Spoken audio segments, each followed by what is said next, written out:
Hello everyone, I'm Jorisar, and this is the Overwatch Battle Report for Day 3 of OGN's APEX Season 2. I'm covering two matches for you today. In Group A, we have newly promoted Meta Athena facing off against last season's semi-finalist BK Stars. And in Group B, we also have a newly promoted team in Afreeca Freecs Red, who are going to be taking on the quarter-finalists from last season, Lunatic-Hai. Let's get into the games.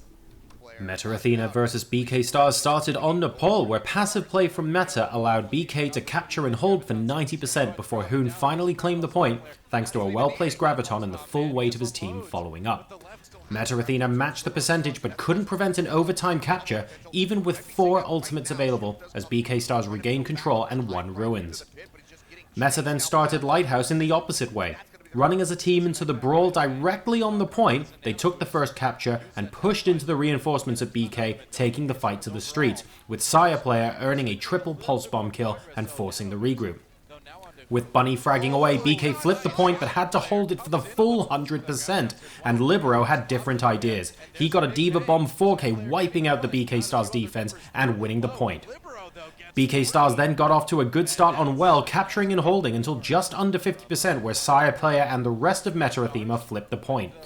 Hoon on Zarya and Libero as D.Va continued to be the defensive anchors of Meta Athena, pushing and zoning the attacking BK Stars from the point to win well and thus the map.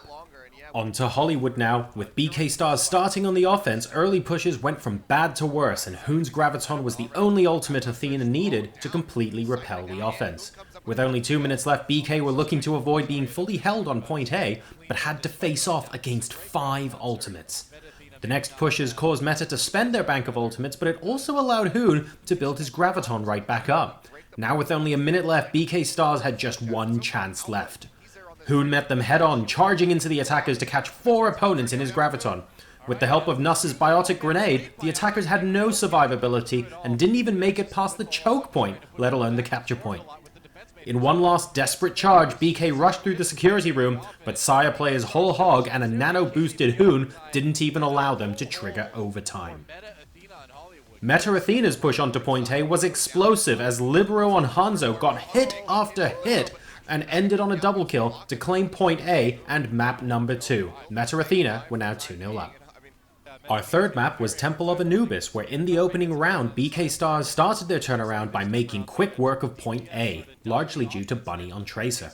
Meta Athena stabilized, however, with the help of a nano-boosted Reinhardt who charged past the choke point into the defense and killed 3. And despite a few promising pushes by BK Stars, including another heroic Tracer performance by Bunny, Meta Athena was able to find defensive answers again and again, budgeting and comboing ultimates efficiently each time. Even after BK were able to capitalize on mistakes and kill 4 members of Meta Athena, Libero and Kris's ability to stall on the point by skating in the rafters and soaking up damage as D.Va allowed reinforcements to arrive and secure the point B hold.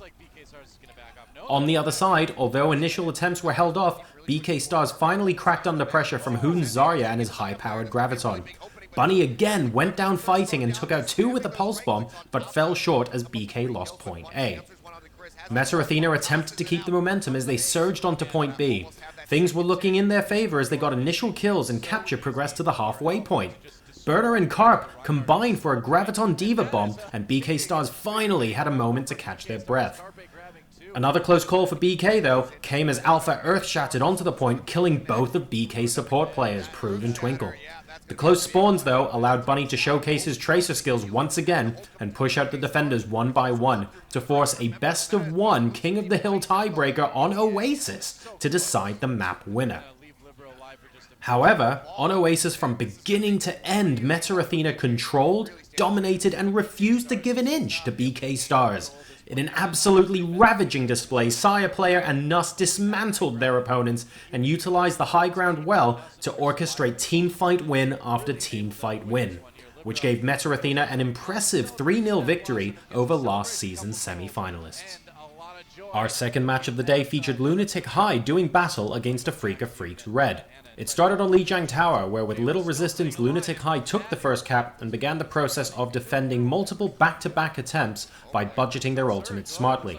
Afreeca Red finally touched the point to trigger overtime, but between Miro on Winston and Leetaejun on Tracer, it was never a real challenge to the defense. Afreeca Red then started off guarded much better, managing the first capture, but it didn't last long, only accumulating 50% before losing the point. Lunatic-Hai's fraggers continued to shred through their opponents, and even Ryujehong on Zenyatta proved lethal against Tydolla's Genji. Despite Tydolla fragging hard in the closing moments of the map, the combined DPS of WhoRU's Genji and Leetaejun's Tracer came out on top, and Lunatic-Hai took map 1. Our second map was King's Row, where thanks to a massive effort by Tydolla on Genji, Afreeca Red was able to get the initial kills, point progress, and the capture. The payload barely began to move, and Tydolla already continued to super aggro deep push into the streets phase. The overconfidence, or overextension, became a nightmare for them though, when WhoRU shurikened and dashed in for a triple kill. The pendulum swung again thanks to Tydolla and a Diva bomb by Takethis. Streets phase continued to remain action-packed as a Graviton set Tydolla up to finally unleash the Dragon Blade and help claim the second checkpoint. A much slower pace ensued for the last checkpoint, but Afreeca Freecs turned up the heat in the final moments to capture. On the flip side, Lunatic-Hai had issues gaining any traction until Zunba engaged with a single kill Diva bomb, but climbing straight back into the mech to help kill 2 more. Afreeca Red riskily tried to rush back onto point A to defend, but only managed to waste their ultimates, and they didn't even manage to hit the point to contest the capture. Things looked grim for Lunatic-Hai during the streets phase though, until WhoRU came out of nowhere and reflected and shuriken for a triple kill, claiming the second checkpoint. With 50 seconds left and 6 ultimates to work with, Lunatic-Hai turned the last corner and all chaos erupted, with double gravitons, pulse bombs, and swords flying everywhere. In the end, it was the blade of WhoRU that put them in a position to finish the map with the help of a zoning Earth Shatter.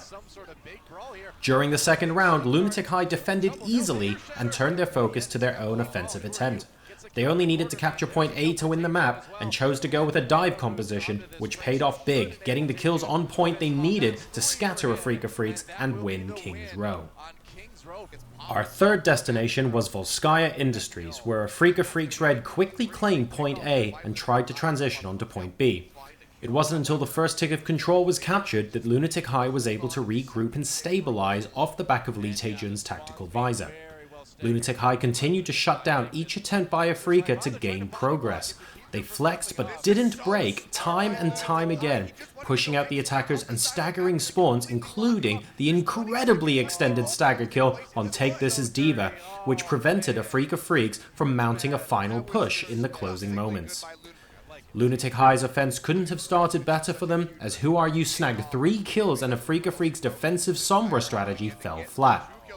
Afreeca Red was then able to defuse several strong pushes by the attackers over the course of the remaining 7 minutes, but Lunatic-Hai's Ryujehong provided a pushing opportunity by killing an overextended Attune on Tracer, and then successfully 1v1 Tydolla while the rest of his team captured the point, with Zunba and WhoRU chiming in for kills during the capture.